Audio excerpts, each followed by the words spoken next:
Bonjour, c'est Jeanne de la BCD. Aude me demande de vous présenter Malala et le projet que j'ai mené avec les 4 classes de CM1 cette année. Au départ, il s'agissait juste de leur faire découvrir ce personnage qui devient de plus en plus emblématique à notre époque. Malala a écrit beaucoup de livres pour adultes et enfin elle a pensé aux plus jeunes en écrivant un album qui s'appelle Le crayon magique de Malala, illustré par Kira Sket, qui est une très grande illustratrice, et dans lequel donc, elle va raconter son histoire qui commence lorsqu'elle a 8 ans. Elle étudie au Pakistan, elle a la chance d'avoir un papa qui privilégie l'éducation de sa fille, contrairement aux coutumes en vigueur au Pakistan. Et donc elle va à l'école, sauf qu'un jour, son histoire se trouve bouleversée parce que la ville où elle habite est conquise par des talibans qui refusent que les petites filles retournent à l'école. Et donc elle va imaginer une façon d'informer le monde entier de la condition des petites filles au Pakistan. Et elle va se faire connaître comme ça au départ, et puis ensuite malheureusement elle est victime d'un attentat par ces mêmes talibans sur le chemin de l'école. Elle est fortement blessée et elle est donc envoyée en Angleterre pour être soignée. Elle survit à cet attentat et donc elle décide de continuer à militer pour le droit des filles à l'éducation. Et cette histoire a beaucoup touché les élèves. Et finalement, ce projet, c'est eux qui l'ont porté puisqu'ils m'ont demandé de continuer à travailler là-dessus. Donc on a constitué une histoire à partir de vraies photos de Malala.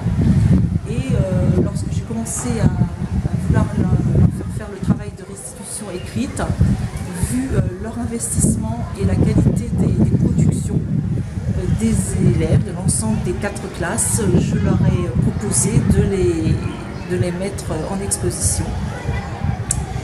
Donc ils ont travaillé depuis le mois de février à écrire. Donc il y avait 3 ateliers d'écriture. Le premier c'était qu'est-ce que l'histoire de Malala t'a appris.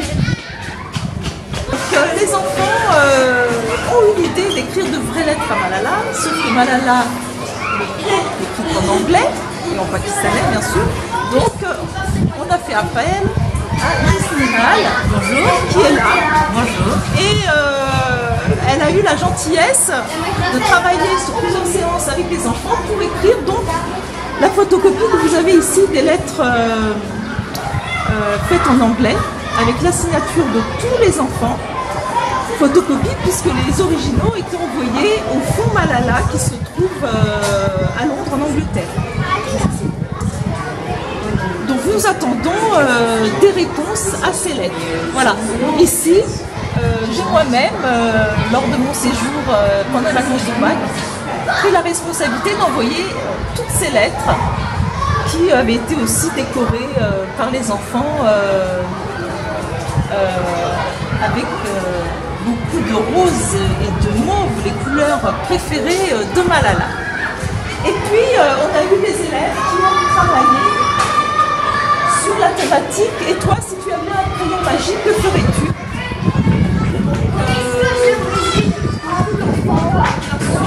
Parler de la pollution, des déchets, des médicaments, des enfants qui étaient malades. Ils ont plein de bonnes idées. Ils ont tous choisi leur logo sur internet avec évidemment ma permission. Et voilà, ils ont fait leur petit texte. Et puis est venue se joindre à nous aussi. Et puis se joindre à nous la professeure de FLE, Edith, qui voulait aussi travailler, et on a eu l'idée de travailler sur le slogan. à travers donc une campagne de sensibilisation à l'éducation des filles. Donc, les enfants ont imaginé des slogans sur l'école et l'éducation. Ouais. Et puis, bien nous suivons les événements de Malala de façon régulière, hebdomadaire, et nous avons un petit panneau dans la cour avec les informations. On la suit à travers le monde, à travers ses études, et nous verrons en CM2 si nous